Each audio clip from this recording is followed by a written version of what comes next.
Okay, so what is ozone? Ozone क्या है? Ozone oxygen के नेसेट एटम्स जब आपस में मिलते हैं, तीन एटम्स ऑक्सीजन के, तो वो तीन एटम्स मिलकर क्या बना देते हैं? O3 का मॉलिक्यूल बना देते हैं. This O3 molecules, large number of O3 molecules get together to make a thick sheet. ये एक दूसरे के करीब आ जाते हैं और एक थिक शीट बना लेते हैं, which is known as ozone. And ozone layer कहलाती है, क्योंकि थिक लेयर बन गई है, इसको हम कहते हैं ओजोन लेयर. तो ozone is a protective shield of earth that is naturally formed of oxygen in upper atmosphere that protects the planet. तो क्या है? ये एक प्रोटेक्टिव शील्ड है जो नेचुरली बनती है ऑक्सीजन से हमारे एटमॉस्फेयर, अपर एटमॉस्फेयर में ऊपर, ताकि हमारे प्लैनेट को, हमारे अर्थ को प्रोटेक्ट कर सके. तो बेसिकली क्या है? ये प्रोटेक्टिव कवरिंग है, प्रोटेक्टिव ग्लाफ है जो हमारी जमीन के इर्द गिर्द चढ़ा हुआ है, बना हुआ है. It is present in stratosphere. ये एटमॉस्फेयर की किस लेयर में होती है? स्ट्रेटोस्फीयर में होती है. सेकंड लेयर ऑफ एटमॉस्फेयर, सबसे पहले हमें पता टोपोस्फीयर होती है, उसके बाद होती है stratosphere. Ozone layer is present in stratosphere. Some part is also present in troposphere. इसका कुछ हिस्सा ट्रोपोस्फीयर में भी हो सकता है. अब नीचे डायग्राम में देखें, डायग्राम में देखें क्या है? ये हमारी अर्थ है, अर्थ पे माउंटेन्स, फैक्ट्री, सब कुछ लगा हुआ, ठीक है. अब यहाँ अर्थ की सरफेस से लेके तकरीबन 10 माइल्स की ऊंचाई तक हमारे पास जितना एरिया है वो क्या कहलाता है? ट्रोपोस्फीयर कहलाता है. उसके बाद 10 to 31 माइल्स तक जितना एरिया है वो हमारे पास क्या होता है? स्ट्रेटोस्फीयर होता है. तो सन से आने वाली UVA rays, UVB rays, UVC rays, ये सारी क्या होती हैं? इस स्ट्रेटोस्फीयर में मौजूद ओजोन लेयर से आगे गुजर नहीं पाती. तो बहुत थोड़ी अमाउंट इनकी जमीन तक पहुंच पाती है. UVC की बिल्कुल भी नहीं पहुंच पाती, क्योंकि वो बहुत ज्यादा खतरनाक होती है, कॉस्मिक रेज में शामिल होती है. UVA और UVB थोड़ी सी जमीन तक पहुंच जाती हैं, पर वो भी ज्यादा नहीं पहुंचती. आप लोग देख रहे हो यहाँ पे कि इसका कितना ज्यादा लेवल है, कितनी ज्यादा यहाँ पे जितना विड्थ दिखाई गई है आपको ऑरेंज लाइन की और ये येलो लाइन की, वो विड्थ बता रही है कि इसकी कंसंट्रेशन कितनी है. और नीचे पहुंचते हुए विड्थ देखिए कितनी कम हो गया. इधर भी नीचे पहुंचते हुए विड्थ ऊपर वाले की निस्बत कम हो गई है. तो इसका मतलब हुआ कि ओजोन लेयर ने कुछ रेस को बिल्कुल ही, ओजोन लेयर ने कुछ रेस को बिल्कुल ही जमीन तक पहुंचने दिया और कुछ को बहुत थोड़ा पहुंचने दिया है.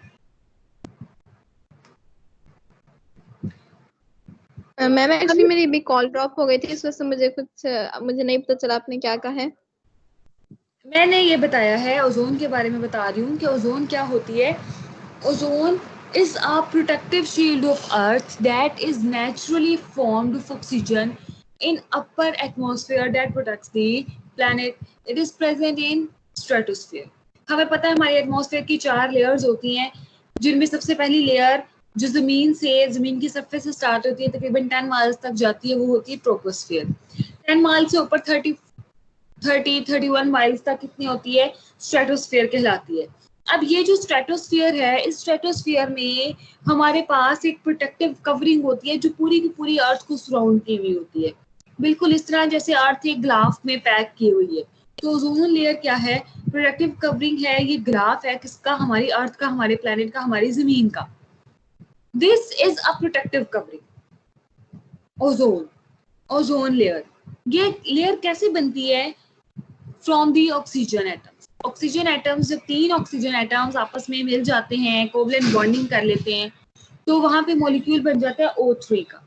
This O3 molecule is known as ozone.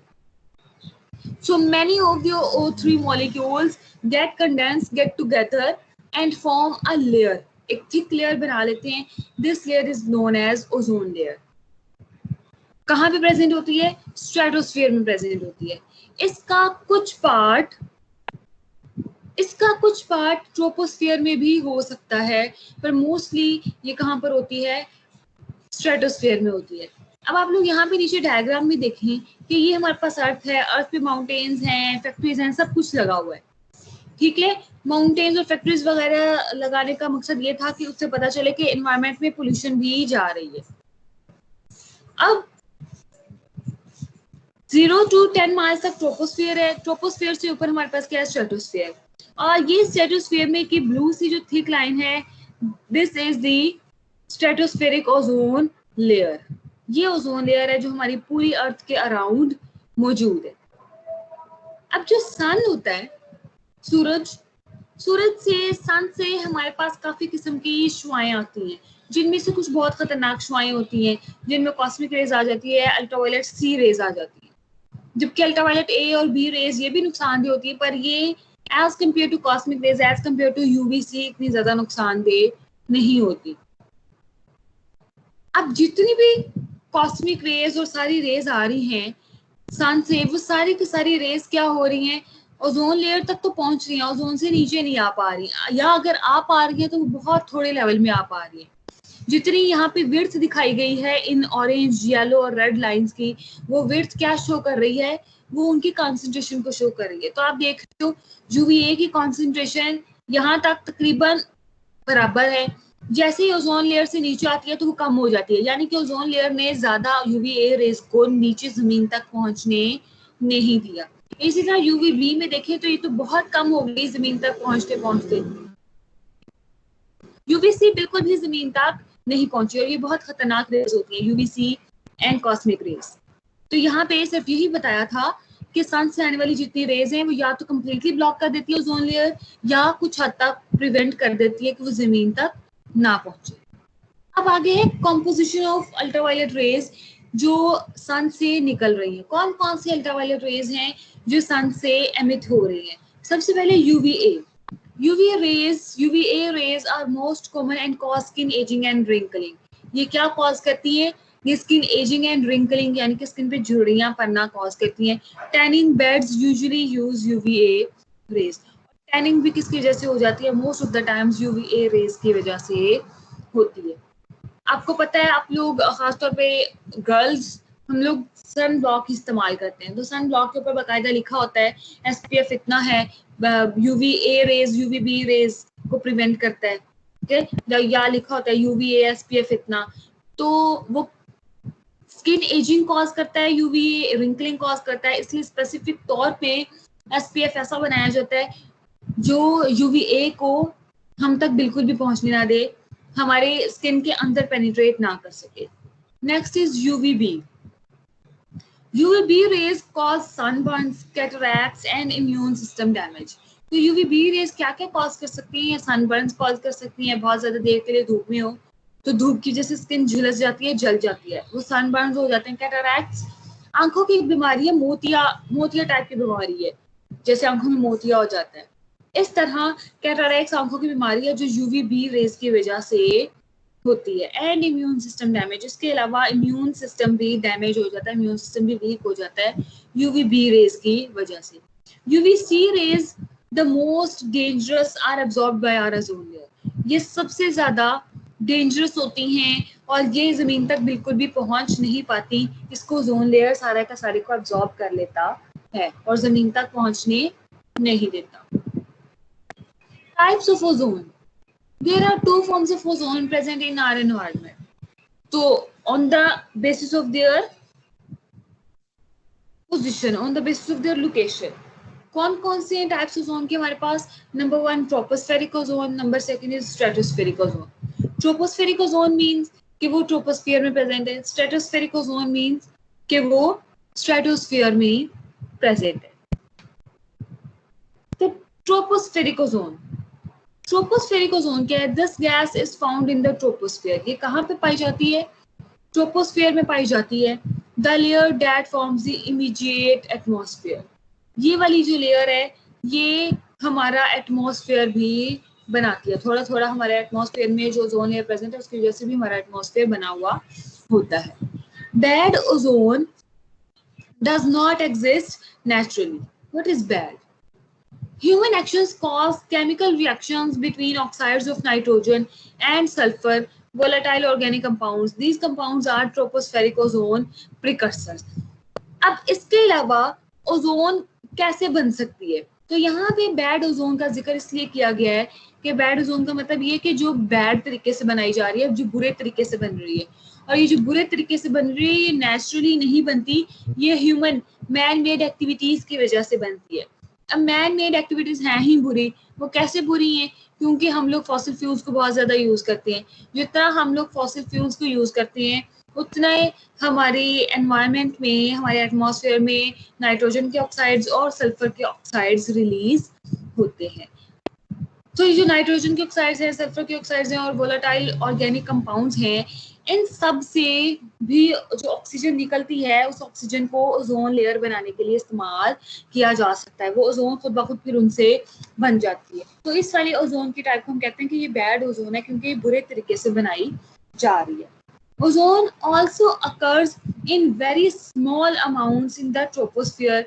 It accounts for only 10% of total atmospheric ozone. ये टोटल कितना होता है? सिर्फ 10% होता है टोटल एटमॉस्फेरिक ओजोन का, ट्रोपोस्फियर में जितना हिस्सा शामिल होता है. As a pollutant, it should not be confused with the separate problem of stratospheric ozone depletion. Ozone जो है वो हमारे लिए पोल्यूशन भी है।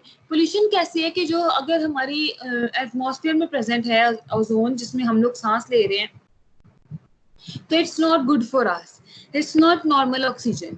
तो नॉर्मल ऑक्सीजन नहीं है, इसलिए ये हमारे लिए अच्छी नहीं है। तो अगर हमारे एटमॉस्फेयर में इसकी कॉन्सेंट्रेशन ज़्यादा हो जाएगी, और वो कैसे हो जाएगी ज़्यादा? जब हम लोग ज़्यादा फॉसिल फ्यूल्स को यूज करेंगे, ज्यादा नाइट्रोजन के ऑक्साइड, सल्फर के ऑक्साइड और organic compounds, volatile organic compounds produce करेंगे, तो इसका भी और ज्यादा खतरा हो जाता है। पर इस बात को हमें स्ट्रेटोस्फेरिक ओजोन डिप्लीशन के साथ कंफ्यूज नहीं करना चाहिए कि वो जो ओजोन स्ट्रेटोस्फेरिक ओजोन डिप्लीशन है वो बिल्कुल अलग चीज है। Next is stratospheric ozone. So what is stratospheric ozone? Main ozone layer lie in the stratosphere. जो हमारी मेन ओजोन की लेयर है वो किस में लाई करती है, किस में रहती है? वो स्ट्रेटोस्फेयर में रहती है। It accounts for 90% of the total atmospheric ozone. ये कितनी होती है? 90% तक जितनी हमारी एटमॉस्फेयर की ओजोन है वो स्ट्रेटोस्फेयर में प्रेजेंट होती है। It is also called good ozone. ये good ozone भी कहलाती है because it protects us from harmful ultraviolet rays of sunlight. ये हमारे लिए गुड है क्योंकि ये एक तो हमसे काफी ऊंचाई पे प्रेजेंट है, दूसरी बात ये क्या करती है कि ये जितनी हार्मफुल रेडिएशंस हैं, अल्ट्रावायलेट रेडिएशंस हैं सन की, उनको हम तक पहुंचने नहीं देती। तो इसलिए क्या है, ये गुड ओजोन है। जबकि पीछे जो हमने पढ़ा जो ट्रोपोस्फेरिक ओजोन थी वो हमारे लिए थोड़ी सी बैड ओजोन है। किस तरह से? क्योंकि वो सल्फर के ऑक्साइड्स, नाइट्रोजन के ऑक्साइड्स और वोलेटाइल ऑर्गेनिक कंपाउंड से बन रही है और वो स्ट्रेटोस्फीयर तक पहुंच नहीं पाती, वो हमारे एटमॉस्फेयर में ही रहती है। तो एटमॉस्फेयर में मौजूद ओजोन के वैसे ही मॉलिक्यूल्स हमारे लिए नुकसानदेह होते हैं, वो हमारे लिए फायदेमंद नहीं होते। Ozone is also naturally produced and broken down in the stratosphere.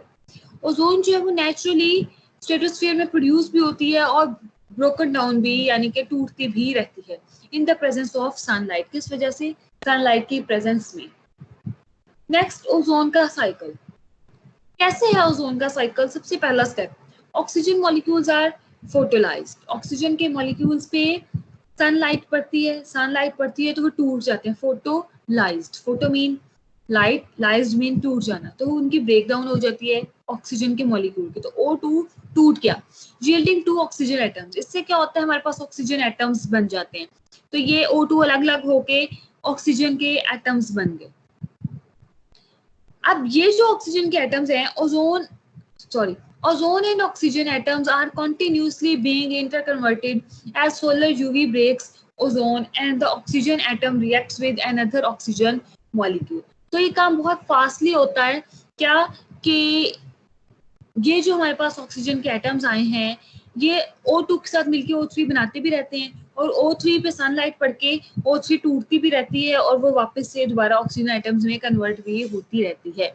ये काम बहुत तेजी से होता है। ये वाला स्टेप फास्ट स्टेप होता है, जबकि जो पहला स्टेप था जिसमें सिर्फ ऑक्सीजन के मॉलिक्यूल्स टूट रहे थे ड्यू टू दी सनलाइट, वो स्टेप क्या है? स्लो स्टेप है। उसके बाद जब हमारे पास ये ऑक्सीजन एटम्स मिलके O2 वापस बना रहे हैं, तो ये जो O2 है इसमें से कुछ O2 तो एक और ऑक्सीजन के एटम के साथ मिलकर O3 बन जाती है, जो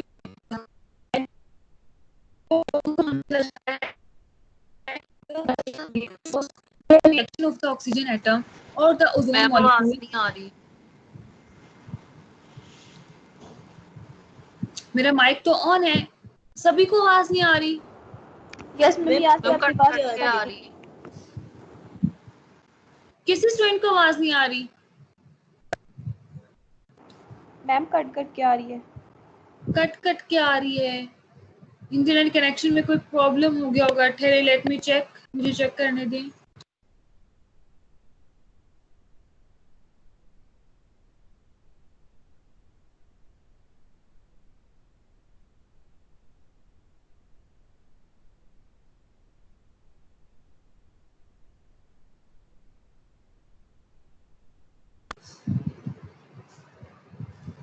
मेरी तरफ इंटरनेट की स्पीड तो ठीक आ रही है।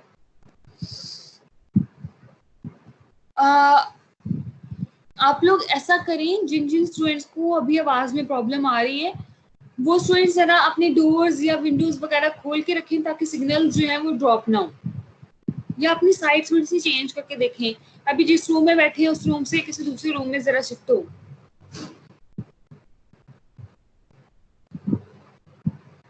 स्टूडेंट्स मेरी आवाज आ रही है आप लोगों को? Yes ma'am. Yes ma'am. Okay, अब ठीक हो गई आवाज? जी मैम। ओके चलिए जी, हम लोग स्टार्ट करते हैं।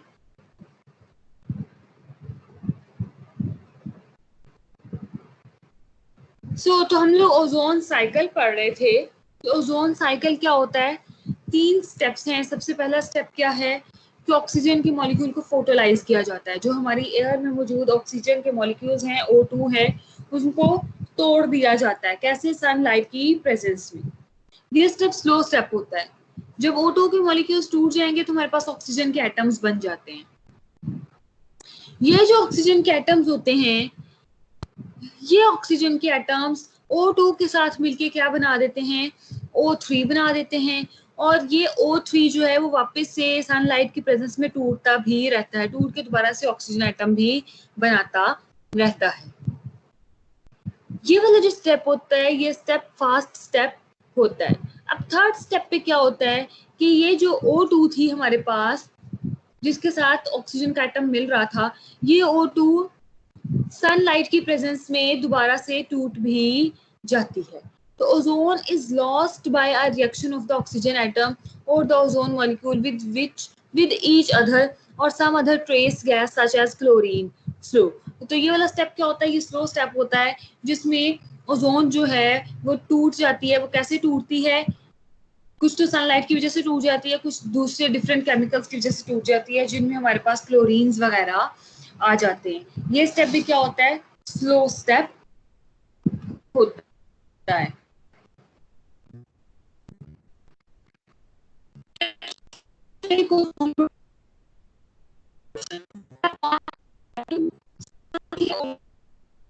फिर भी जैसे अल्ट्रावायलेट सनलाइट टकराती है तो ये टूट जाते हैं, अलग अलग हो जाते हैं, ऑक्सीजन के एटम्स बन जाते हैं। तो 2 हमारे पास ऑक्सीजन के एटम्स आ गए। ये ऑक्सीजन के एटम्स क्या करते हैं? स्टेप 2 में एंटर हो जाते हैं। एरोज नजर आ रहे हैं ना आप लोगों को? स्टेप 2 में एंटर हो गए। अब स्टेप 2 में ऑलरेडी मौजूद O2 के मॉलिक्यूल के साथ जब एक नेसेंट ऑक्सीजन एटम मिलता है तो वो क्या बन रहा है? O3 बन रहा है। तो हमारे पास इस तरह से क्या होता है? ओवरऑल रिएक्शन में 3 ऑक्सीजन के मॉलिक्यूल्स, 1 2 3 ऑक्सीजन के मॉलिक्यूल्स यूज हुए। सनलाइट के प्रेजेंस में हमारे पास क्या बन गए? ओजोन 3, O3 के 2 मॉलिक्यूल्स प्रोड्यूस हुए, 1 और 2 ऑक्सीजन ओजोन के मॉलिक्यूल्स प्रोड्यूस होते हैं। Ozone depletion. So what is ozone depletion? Ozone depletion क्या होती है? ओजोन की जो थिक लेयर है उसका कम हो जाना, उसका पतला हो जाना, या कहीं कहीं पे बिल्कुल ही खत्म हो जाना। तो इसको हम ओजोन के होल्स भी कहते हैं कि होल्स बन जाते हैं। और ओजोन डिप्लीशन क्या है कि वो वहां पे उसकी लेयर की थिकनेस कम होती जाती है, डिप्लीट होती जाती है, आहिस्ता आहिस्ता खत्म होती जाती है।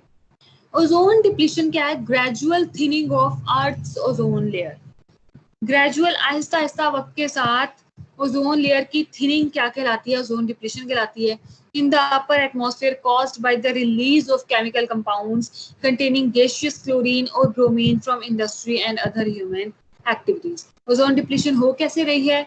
इसका सबसे बड़ा कॉज है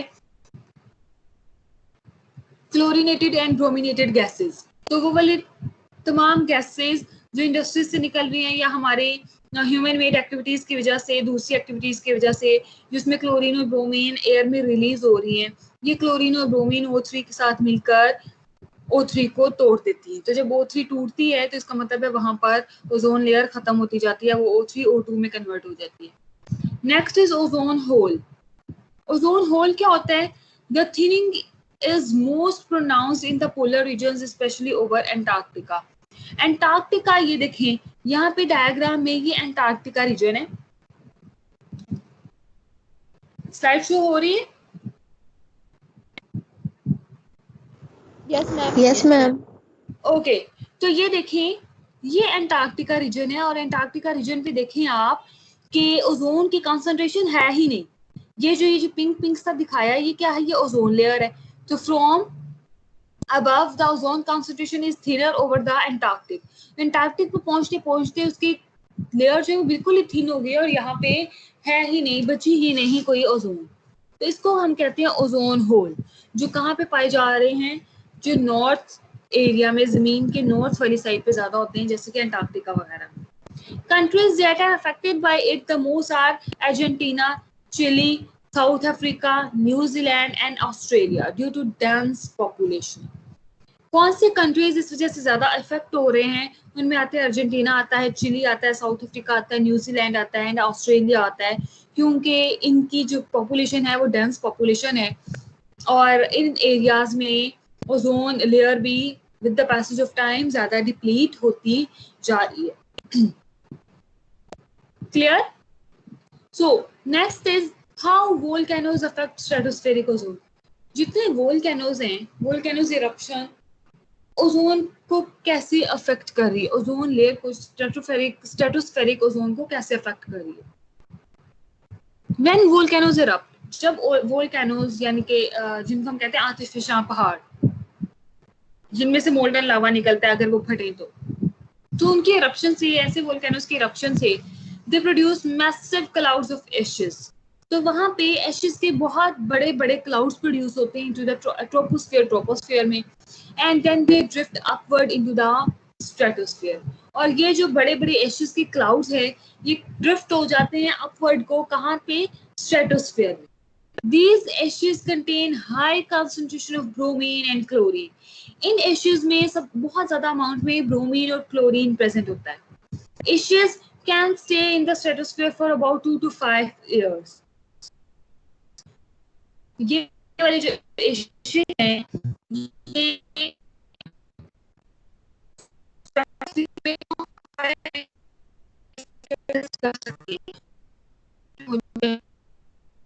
ये खत्म कर देगी, खराब कर देगी। And with in this period there are chemical reactions that destroy the stratospheric ozone molecule. तो इस पीरियड के दौरान क्या होता है? जितने केमिकल रिएक्शंस होते हैं इन एशेस की वजह से, क्लोरीन और ब्रोमीन गैसेस की वजह से, वो स्ट्रेटोस्फेरिक ओजोन के मॉलिक्यूल्स को तोड़ देती हैं, O2 में कन्वर्ट कर देती हैं। O2 is not O3 and O3 is not O2। तो O3 जो है वो O2 नहीं होता और O2 जो है वो O3 नहीं होता। O3 को कन्वर्ट कर दिया जाता है O2 में, तो वो हमारे पास ओजोन तो नहीं रही। Volcanoes contribute about 18% to 20% of chlorine entering the atmosphere. 18 to 20% हमारे एटमॉस्फेयर में जो क्लोरीन शामिल हो रही है वो वोल्केनोस की इरप्शन की वजह से हो रही है। And human activities also contribute about 80 to 82%. ज्यादा खतरा किस वजह से है? ज्यादा क्लोरीन गैसेस किस वजह से एनवायरनमेंट में रिलीज हो रही हैं? हमारी एक्टिविटीज की वजह से, ह्यूमन मेड एक्टिविटीज की वजह से, मैन मेड एक्टिविटीज की वजह से। जैसे आप लोगों को पता है कि क्लोरोफ्लोरोकार्बन्स का हमने पहले भी जिक्र किया था। ये जो CFCs होते हैं इनको फ्लोरिनेटेड गैसेस भी कहते हैं। ये जो फ्लोरिनेटेड गैसेस होती हैं जिनमें क्लोरोफ्लोरोकार्बन्स है, कार्बन के साथ फ्लोरीन भी लगा हुआ है और क्लोरीन भी लगा हुआ है। मोस्टली हमारे एरोसोल्स में होता है, कूलिंग एजेंट्स में होता है, फ्रिज की गैस में होता है, तो इस तरह की जितनी भी चीजें हैं उनमें प्रेजेंट होता है। और अगर ये लीक कर जाए एनवायरनमेंट में तो क्लोरोफ्लोरोकार्बन से क्लोरीन अलग हो जाता है, और ये जो क्लोरीन होता है फ्री रेडिकल बनाकर ओजोन लेयर के साथ इजीली रिएक्ट कर जाता है और ओजोन को O2 में कन्वर्ट कर देता है। तो यहाँ पे आप लोग डायग्राम में देखें कि ये है एक माउंटेन जो वोल्केनिक वो था, अतिशीतल पहाड़ था।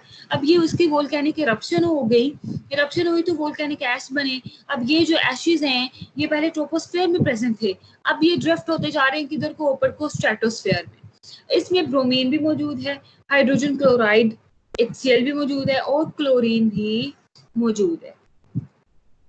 Other causes of ozone depletion, burning of biomass generates hydroxyl radicals. जितना हम बायोमास बर्न करते हैं वहां पे हमारे पास हाइड्रोक्सिल रेडिकल्स भी प्रोड्यूस होते हैं। क्लोरोफ्लोरोकार्बन्स, फ्लोरोक्लोरोमीथेन जिनको फ्रियोन्स भी कहते हैं, और डाइक्लोरोमीथेन CF2Cl2, ये सारे क्या करते हैं, ये भी ओजोन डिप्लीशन कॉज करते हैं। And fluorochloroform CFCl3 releases chlorine that destroy ozone molecule. ये सारे के सारे मॉलिक्यूल्स क्या करते हैं, क्लोरीन को एमिट करते हैं, क्लोरीन को रिलीज करते हैं। ये क्लोरीन क्या करती है, फ्री रेडिकल्स जनरेट करती है। फ्री रेडिकल्स, क्लोरीन के जो फ्री रेडिकल्स जनरेट हो जाते हैं तो ये इजीली O3 के साथ रिएक्ट कर लेते हैं, O3 को कन्वर्ट कर देते हैं O2 में। Flying of supersonic aircraft and nuclear explosion generates nitric oxide. इसके अलावा जितने सुपरसोनिक एयरक्राफ्ट्स हैं, न्यूक्लियर एक्सप्लोजन हैं, ये नाइट्रिक ऑक्साइड्स प्रोड्यूस करती हैं जो ओजोन डिप्लीशन कॉज करते हैं। अब इसको हम नेक्स्ट लेक्चर में देखेंगे कि नाइट्रिक ऑक्साइड्स जो हैं या दूसरे ये जितने क्लोरोफ्लोरोकार्बन्स वगैरह हैं ये कैसे ओजोन को डिप्लीट करते हैं, इनका रिएक्शन कैसे होता है। क्लियर है यहाँ तक सबको?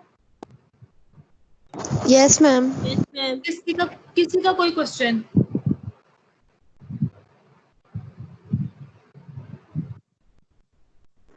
No ma'am. Okay,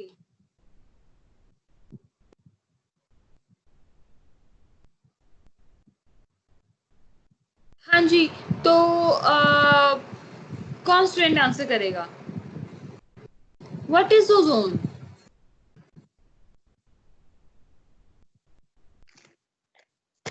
ma'am ozone एक गैस है जो कि नेसेंट ऑक्सीजन एटम से मिलकर बनती है। 3 नेसेंट ऑक्सीजन एटम होते हैं जो ओजोन बनाते हैं, और ये अल्ट्रावायलेट रेज और कॉस्मिक रेज को अर्थ की तरफ आने से रोकती है। और ये अर्थ की प्रोटेक्टिव शील्ड है जो कि स्ट्रेटोस्फेयर में भी पाई जाती है और थोड़ी सी कंसंट्रेशन ट्रोपोस्फेयर में पाई जाती है। यस, और ठीक है, ओके ओके, हाँ जी, नेक्स्ट क्वेश्चन। कितने टाइप्स की ओजोन प्रेजेंट है हमारे एटमॉस्फेयर में? हैंड रेज करें।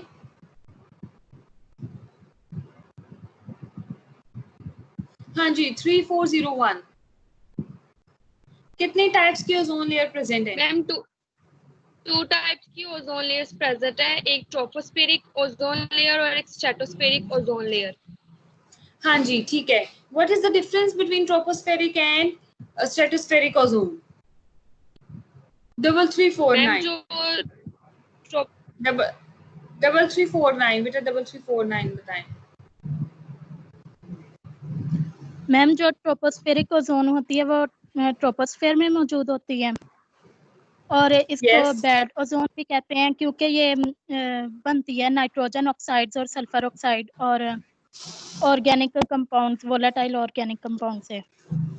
और इसकी कंसंट्रेशन बहुत थोड़ी होती है, 10% होती है। और जो स्ट्रेटोस्फेरिक ओजोन होती है ये स्ट्रेटोस्फेयर में मौजूद होती है, और इसको गुड ओजोन भी कहते हैं। ये 90% एटमॉस्फेयर पे मुश्तमिल होती है, मतलब एटमॉस्फेयर में 90% स्ट्रेटोस्फेरिक ओजोन पाई जाती है। और ये अल्ट्रावायलेट रेज से हमें प्रोटेक्ट करती है, और ये नेचुरली प्रोड्यूस होती है। यस, ओके, हाँ जी, अच्छा जी, next, what is ozone depletion? Hand raise करें। What is ozone depletion?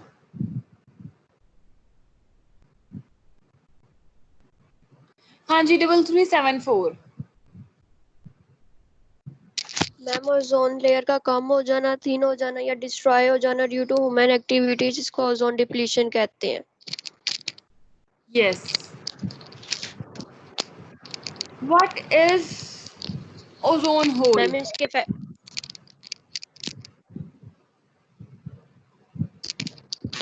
Ma'am ozone hole ये कि जिस एरिया से हमारे पास ओजोन की जो लेयर होती है वो कम्प्लीटली डिस्ट्रॉय हो जाती है, वहाँ पे एक होल क्रिएट हो जाता है, क्योंकि ओजोन की लेयर ही नहीं होती है उस एरिया में या उस एनवायरनमेंट में, उसको ओजोन होल कहते हैं।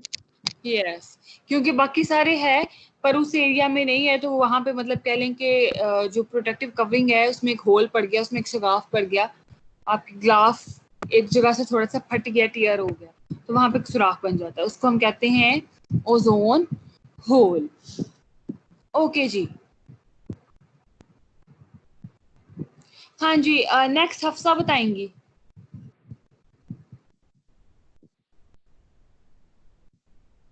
हाँ जी, वोल्केनिक एरप्शन कैसे ओजोन डिप्लीशन कॉज करती है?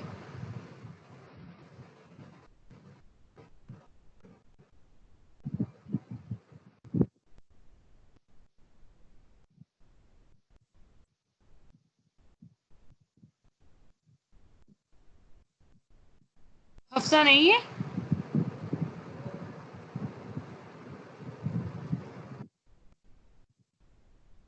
हाँ जी 3407। मैम जब जब हमारे पास वोल्केनिक eruption होती है तो उसका जो ऐश होता है ना, इसके अंदर हमारे पास ब्रोमीन और क्लोरीन होती है। जब ये जब अप जाती है स्ट्रेटोस्फेयर के अंदर, वहाँ जाके ये मतलब कि काफ़ी ईयर 2 to 5 ईयर्स तक स्टे करती हैं। वहाँ पे इनके जो केमिकल रिएक्शंस होते हैं उनमें ये जो हमारे पास ओजोन होते हैं इसको इनको तोड़ देती है, इसकी वजह से वो ऑक्सीजन के एटम्स में या ऑक्सीजन के मॉलिक्यूल्स में कन्वर्ट हो जाती है। और जो हमारे पास 18 to 20% है जो हमारे पास ओजोन बनती है, वो हमारे पास वोल्केनिक से बनती है, और बाकी जो थी वो ह्यूमन एक्टिविटीज की वजह से बनती है। ओजोन बनती नहीं, ओजोन डिस्ट्रॉय होती। यस, ओजोन डिस्ट्रॉय होती है। ओजोन जो डिस्ट्रॉय होती है तो 15 to 20% वोल्केनिक इरप्शन से, यानी कि नेचुरल कॉजेज की वजह से हो रही है, जबकि ज्यादा जो डिप्लीशन हो रही है, जो ज्यादा डिस्ट्रॉय हो रही है, वो man made activities, human activities की वजह से हो रही है। और ह्यूमन एक्टिविटीज में हमारे पास क्या क्या कुछ आ जाता है, एरोसोल्स आ जाते हैं, क्लोरोफ्लोरोकार्बन आ जाते हैं, और क्लोरोफ्लोरोकार्बन से रिलेटेड जितनी भी स्पीशीज हैं, क्लोरीनेटेड स्पीशीज एंड फ्लोरीनेटेड गैसेज, ये सब के सब क्या करती हैं, क्लोरीन को रिलीज करती हैं। और क्लोरीन जो है वो बहुत ज्यादा पोटेंट रिएक्टेंट है टू रिएक्ट विद ओजोन। ये ऐसा रिएक्टेंट है जो ओजोन के साथ इजीली रिएक्ट कर जाता है, क्योंकि इसके फ्री रेडिकल्स जनरेट हो जाते हैं हमारे एनवायरनमेंट में। ये फ्री रेडिकल्स जैसे ही O3 के साथ मिलते हैं तो O3 को O2 में कन्वर्ट कर देते हैं, तो O3 अब O2 में कन्वर्ट हो गई, तो O2 O3 तो ना रहा, यानी कि वो ओजोन नहीं रहा, इसलिए डिप्लीशन होती जाती है। जितना जितना ऑक्सीजन में कन्वर्ट होती जाती है ओजोन, तो वो ऑक्सीजन तो नीचे आती जाती है हमारे ट्रोपोस्फेयर में, जिसमें हम सांस ले रहे हैं। O3 वहां ऊपर तो वो रहेगी नहीं O2, तो उससे क्या होगा, O3 जो है वो डिप्लीट होती जाती है। आपको पता है कि अभी लॉकडाउन की वजह से सिर्फ पाकिस्तान में नहीं, बाकी भी सारे, ये कहा जा रहा है, ये रिसर्च भी आई है कि ओजोन लेयर दोबारा से रीप्लेनिश हो गई है, दोबारा से रीजनरेट हो गई है। तो उसमें जितना शगाफ पड़ा हुआ था, जितना होल था, वो भी खत्म हो गया है, वो ठीक हो गया है, तो रीप्लेनिश हुआ है, यानी कि मैन मेड एक्टिविटीज बंद हुई हैं, हमने फॉसिल फ्यूल्स को यूज करना बंद किया है। ये पाकिस्तान था जिसमें इतनी स्ट्रिक्ट लॉकडाउन नहीं था, जबकि बाकी कंट्रीज में बहुत स्ट्रिक्ट लॉकडाउन था कि वहां पे बिल्कुल बाहर नहीं निकलते थे लोग, बिल्कुल कोई गाड़ियां वगैरह कुछ भी नहीं चल रही थी। तो जब ह्यूमन मेड एक्टिविटीज, जो एडवर्स एक्टिविटीज हैं, जो इन्वायरमेंट पे एडवर्स इफेक्ट्स कॉज करती हैं, वो नहीं हुई, उसकी वजह से ओजोन लेयर जो है वो दोबारा से रीप्लेनिश हो गई है, दोबारा से रीजनरेट हो गई है। बट मुझे अभी इस रिसर्च की ऑथेंटिसिटी का नहीं पता कि ये रिसर्च कितनी किस हद तक ऑथेंटिक है, बट मेरा ख्याल है क्वाइट श्योर है ये चीज़। नॉर्मली अकल इस बात को तस्लीम करती है कि ह्यूमन मेड एक्टिविटीज़ अगर स्टॉप हो जाएंगी तो कोई चीज़ दोबारा से रीप्लेनिश हो सकती है, क्योंकि हमने अभी ओजोन साइकिल में भी तो देखा है ना कि O3 बनती है ओजोन साइकिल में, यहाँ पर ये O2 को जब तोड़ा जाता है तो ये जो O निकलता है, अकेला ऑक्सीजन निकलता है, वो O2 के साथ मिलकर O3 बना देता है। O2 तो मौजूद है ना हमारे एनवायरनमेंट में, तो O3 दोबारा से रिप्लेनिश हो सकती है और O3 जो है वो रिप्लेनिश होके ऊपर स्ट्रेटोस्फीयर में जाके दोबारा से लेयर को बना सकती है। क्लियर? किसी का कोई क्वेश्चन? Excuse me ma'am. हाँ जी मैम रजिस्ट्रेशन नंबर 3379, मैम इसका मोबाइल ख़राब हो गया है तो वो क्लास नहीं ले सकी, उसकी अटेंडेंस मार्क कर दें प्लीज़। 3379। Ji ma'am. ठीक है, उन्हें कहें कि वो जल्द से जल्द अपना मोबाइल फ़ोन ठीक करवा लें ताकि वो क्लास रेगुलर अटेंड कर सके। ठीक है, मैं आज के लिए मार्क और कर मैम दूँ। 3363, मैम उसने पूरा लेक्चर लिया लेकिन एंड पे आके कॉल ड्रॉप हो रही है इंटरनेट इशू की वजह से, उसका मैसेज आया कि मैं आपको बता दूं। ओके ठीक है, ठीक है, मैं उनकी मार्क कर लूँगी। अगर उन्होंने पहले लॉगिन थैंक किया यू था, मैम। वेलकम। अगर उन्होंने पहले लॉगिन किया था तो उनकी तो वैसे भी मार्क हो जाएगी, क्योंकि मेरे पास सारी लिस्ट आ जाती है कि स्टूडेंट ने कितने बजे लॉगिन किया है और कौन सा स्टूडेंट कितने बजे लीव कर गया है। वो लीव मैम उसने लेक्चर लिया लेकिन वो कह रही है एंड पे आके कॉल ड्रॉप हो रही है। जी जी मुझे समझ लग गई है, यही आपको बता रही हूँ कि वो मेरे पास ऑटोमेटिकली नोट हो जाता है, ऑटोमेटिकली जनरेट हो जाती है लिस्ट। ओके, किसी को कोई क्वेश्चन? हाँ जी मैम 3373 का इलेक्ट्रिसिटी और नेट दोनों इशू है। बारिश बहुत हुई थी इस वजह से वो क्लास नहीं अटेंड कर सकती, उसकी भी प्लीज अटेंडेंस मार्क कर दें। ठीक है, मैं कर दूंगी। मैंने पहले भी बताया कि मैं आज के लिए आप लोगों को छोड़ रही हूँ, क्योंकि मुझे भी इस चीज़ का आइडिया है कि इंटरनेट इशू हो जाता है पाकिस्तान में जब इस तरह बहुत ज़्यादा बारिश होती है या हवा चलती है, तूफान आता है, आंधी आती है। तो इंटरनेट इशू या इलेक्ट्रिसिटी इशू जिनका भी है मुझे बता दें, मैं उनकी अटेंडेंस मार्क कर दूंगी आज के लिए। मैम हाँ जी मैम हमारा लाइट ऑफ थी, अभी आई है तो मैम मैंने क्लास ज्वाइन की है, प्लीज़ मेरी भी अटेंडेंस मार्क कर दें। रोल नंबर क्या है आपका? रजिस्ट्रेशन नंबर क्या है? 21 रजिस्ट्रेशन नंबर 3356। 3356। ओके ठीक है, thank you ma'am. Welcome. Ma'am आप लोग पेपर्स कब, यानी कि असाइनमेंट वगैरह फाइनल की? फाइनल की आप लोगों की मोस्ट प्रोबेबली या तो अगस्त के स्टार्ट में। बेटा अपने माइक्स को ऑफ कर लें थोड़ी देर के लिए। मोस्ट प्रोबेबली या तो अगस्त के स्टार्ट में या 15 जुलाई के बाद ही होंगे। 15 जुलाई के बाद अभी कोई डेट फाइनल नहीं है। पेपर्स होंगी या असाइनमेंट्स होंगी, जैसे अभी तक हालात जा रहे हैं उसके हिसाब से तो यही है कि शायद आप लोगों की असाइनमेंट्स ही होंगी, पेपर्स नहीं होंगे। यूनिवर्सिटी तो आप लोग आओगे नहीं, तो यूनिवर्सिटी नहीं आओगे तो पेपर्स कैसे होंगे? ऑनलाइन का कुछ कहा नहीं जा सकता। ईसीसी अगर ऑनलाइन पेपर्स लेने का कह देती है तो फिर हो सकता है ऑनलाइन ऐसे फेस टू फेस, जैसे हम लोग अभी ऑनलाइन क्लासेस ले रहे हैं, तो इस तरह से हो सकता है पेपर्स कंडक्ट हो, जिसमें शायद फिर ओरल टाइप के ही पेपर्स होंगे अगर ऐसे होने हुए तो, वरना ज़्यादा चांसेस आपके असाइनमेंट्स के ही हैं। But it's not finalised. 15 जुलाई तक ही पता चलेगा या 15 जुलाई के बाद ही, क्योंकि मोस्ट प्रोबेबली 15 जुलाई के बाद होंगे। और 15 जुलाई के बाद में भी ज़्यादा यही है कि अगस्त के बिल्कुल फर्स्ट से, अगस्त 1, 2, 3 से स्टार्ट हो जाएंगे शायद आप लोगों के पेपर्स। तो मैम जो हमारे ये जो असाइनमेंट ऐसे की थी ऐसे फाइनल की हो जाएंगी ना, तो अगर हमारे 15 जुलाई तक क्लासेस होंगी तो ईद से पहले पहले असाइनमेंट जमा करवाने होंगे। किससे पहले पहले? ईद से पहले, बड़ी ईद से पहले, बड़ी ईद के बाद होंगी असाइनमेंट। ये अभी फाइनलाइज नहीं है कि आप लोगों को असाइनमेंट, अगर असाइनमेंट पेपर होते हैं आप लोगों के तो फिर आप लोगों को कितना टाइम दिया जाता है असाइनमेंट सबमिट करवाने के लिए। बेटा अपने माइक को 2 मिनट के लिए ऑफ कर दें। अस्सलाम वालेकुम मैम। हाँ जी मैम 3397 का भी इंटरनेट इशू है, उसकी भी अटेंडेंस मार्क कर दें। ठीक है, मैंने कर दी उसकी भी अटेंडेंस मार्क्स। 3379 97 मैम 97 97 ठीक है, 97 मैंने नोट कर लिया।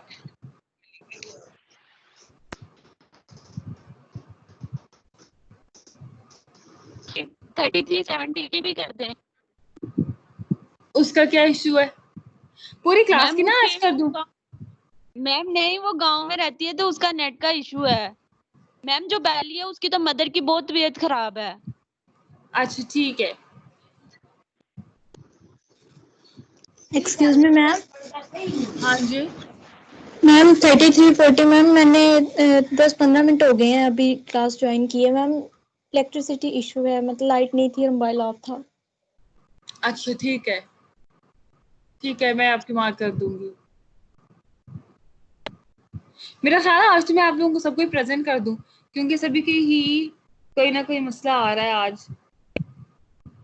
ज्यादा लोगों का इलेक्ट्रिसिटी और इंटरनेट का इशू है, जो समझ में भी आता है, क्योंकि कल भी बारिश हुई है, बहुत ज्यादा आंधी भी आई है, तो आज भी बारिश हुई है बहुत ज्यादा, तो इश्यूज हो जाते हैं।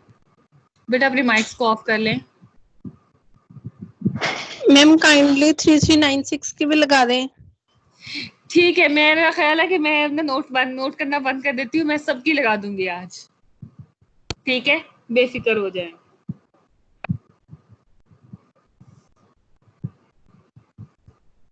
हाँ जी, और किसी का कोई क्वेश्चन?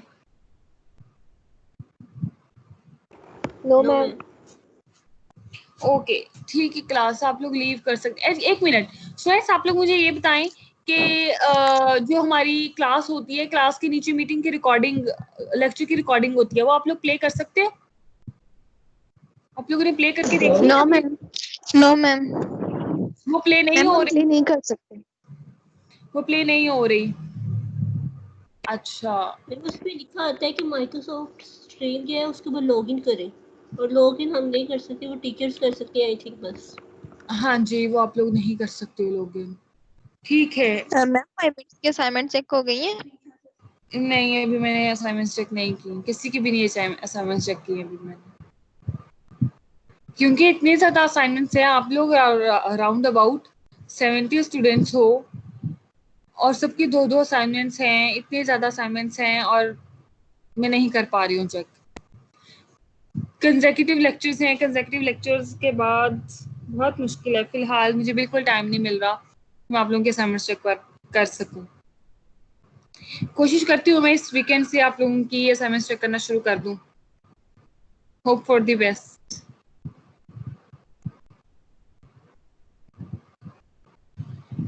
ओके स्टूडेंट्स, और किसी का कोई क्वेश्चन तो नहीं है? No ma'am. चलें ठीक है, आप लोग लीव कर सकते हैं क्लास को।